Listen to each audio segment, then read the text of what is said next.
Magandang araw sa aking mga manonood. Ayuda ng isang benepisyaryo, kinaltasan ng barangay worker? Naku po! Sa lahat ng senior citizens at sa mga benepisyaryo ng DSWD, maging aware po kayo dito. Nabalita ang kinaltasan ng barangay worker ang ayuda na nakuha ng isang benepisyaryo sa Davao City. Sa video na ito, makikitang nakipagtalo pa ang isang residente sa babaeng nangongolekta or nangihingi ng 2,000 pesos mula sa 5,000 pesos na ayuda na kanyang natanggap.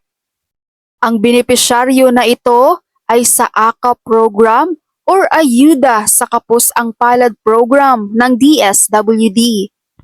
Napilitan namang ibigay ng benepisyaryo ang hinihingi nito na 2,000 pesos.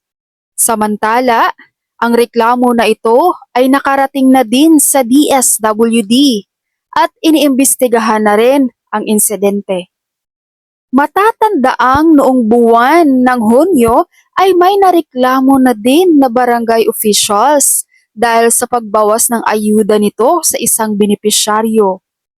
Paalala po ng DSWD, walang karapatan ang ibang tao na bawasan ng ayuda na binibigay nila sa kanilang mga benepisyaryo. Tandaan ninyo mga senior citizens at mga benepisyaryo ng DSWD. Ayan lamang po, maraming salamat sa inyong panonood and God bless you all.